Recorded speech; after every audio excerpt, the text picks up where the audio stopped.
Nigeria, one year quite you. Oh, yeah, can you know the man in Jesus' name?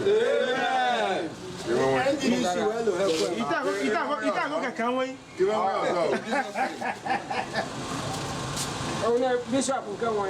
Okay. Can't wait to the company.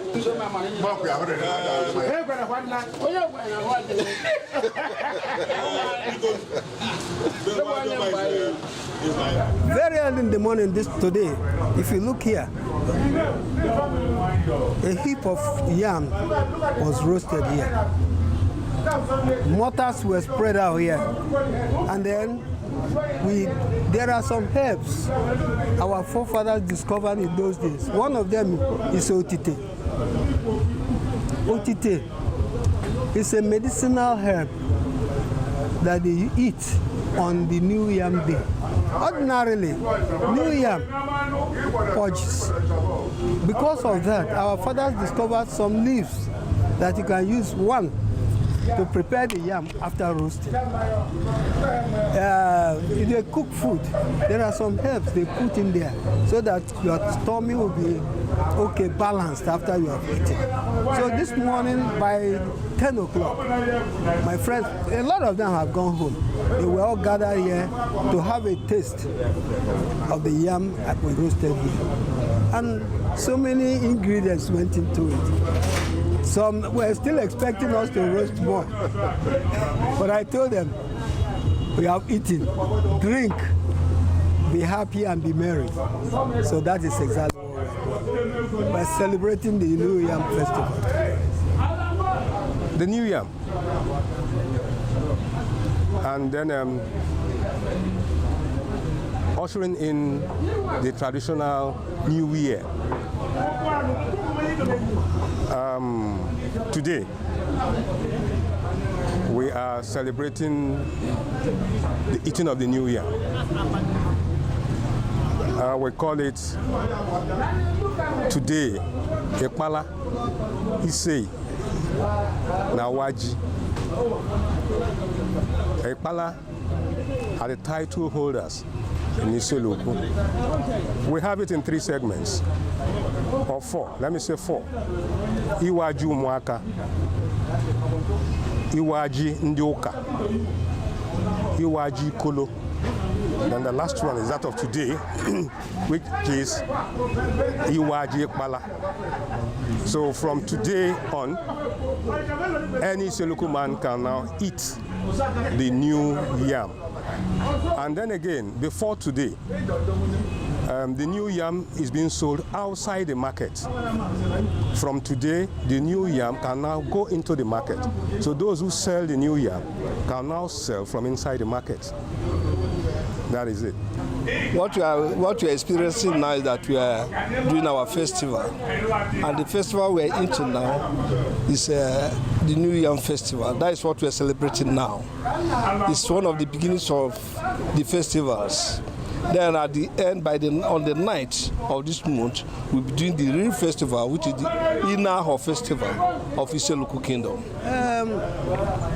Issele-Uku is a community that, from history, came into existence about 1280 AD. And like our history tells us, we came from Benin, and we're very much filled with culture and tradition, taken from the Benin Kingdom. And when we got to this place, we started adding more value and color to the culture. That is why today, in particular, all titled men, the Pala of Issele-Uku, today are celebrating the New Yam Festival. And if you go around Aniocha North, you'll find out that the New Yam celebration in Issele-Uku is unique. because a lot of values have been added.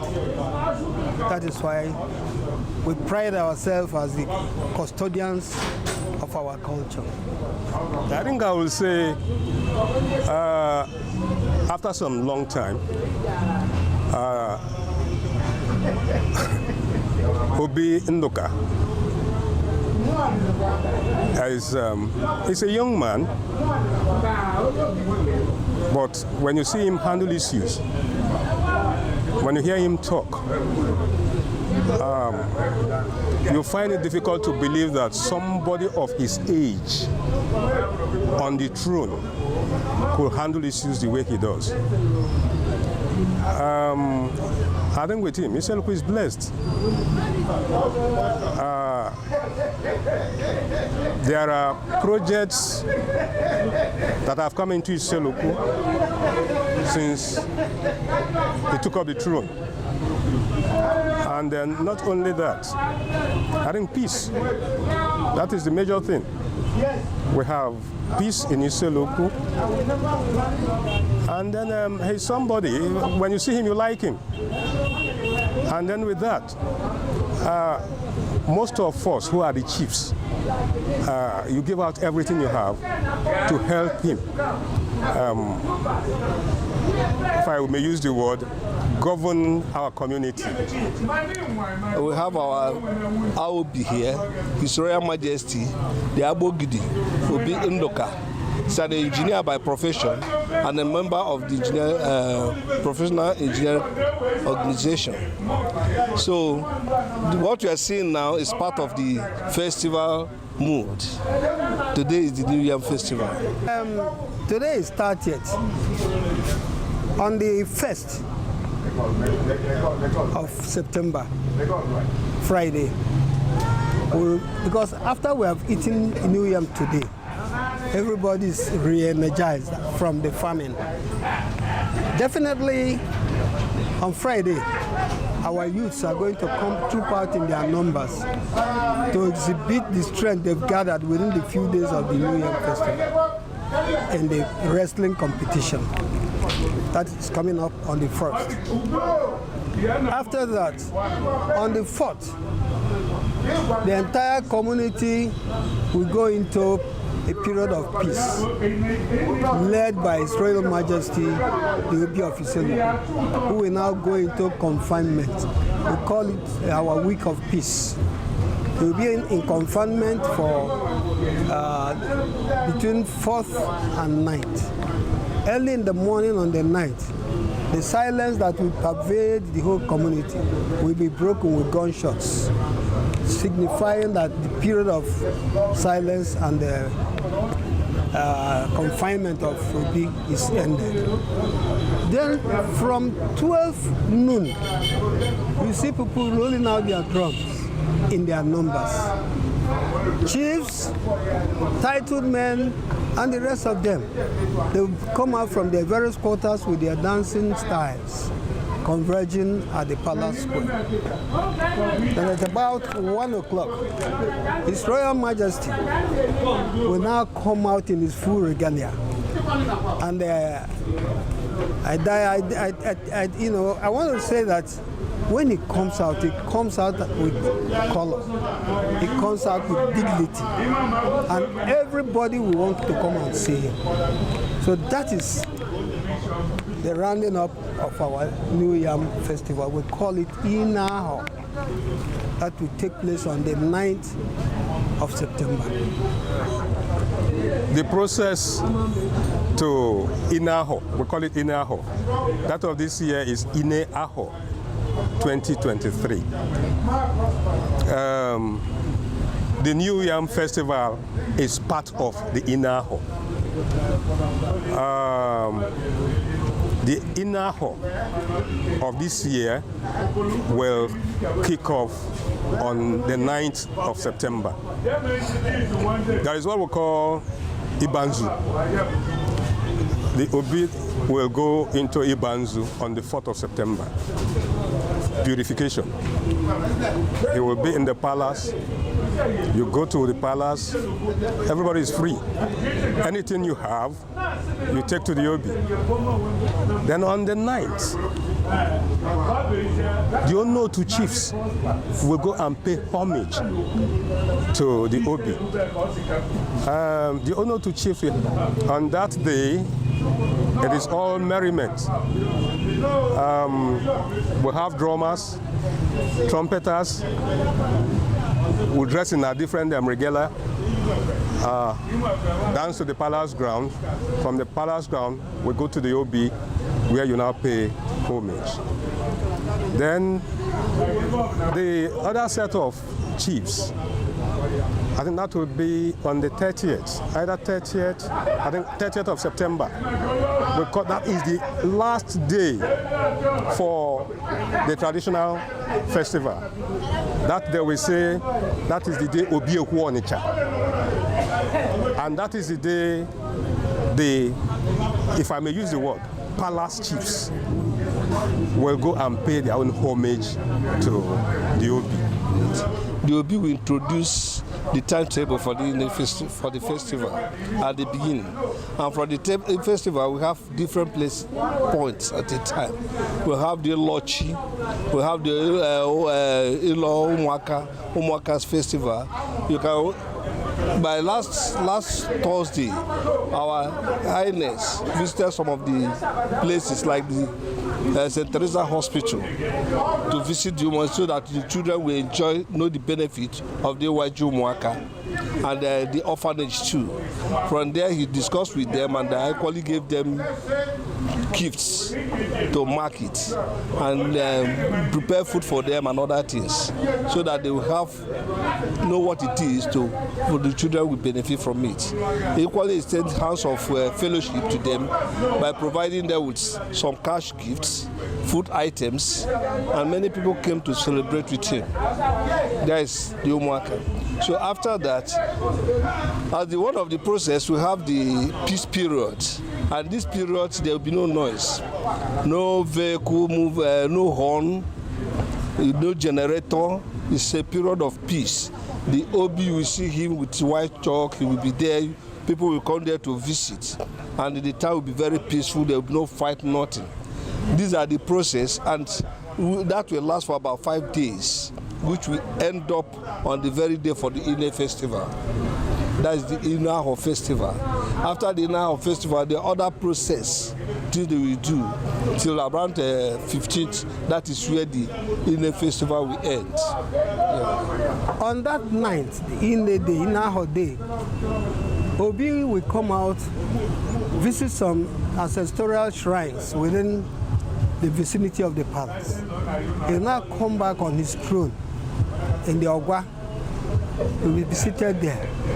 Then the chiefs will now come to renew the oath. They took the oath of allegiance to His Royal Majesty. They are usually led by the Issele of Issele-Uku, followed by the Oza, and so on. And so all the Onotu chiefs will be there to renew their loyalty to the Obi. Then on the 15th, which is the day we are rounding up the Inaho, that 15th is the Ihu Onitsha Day.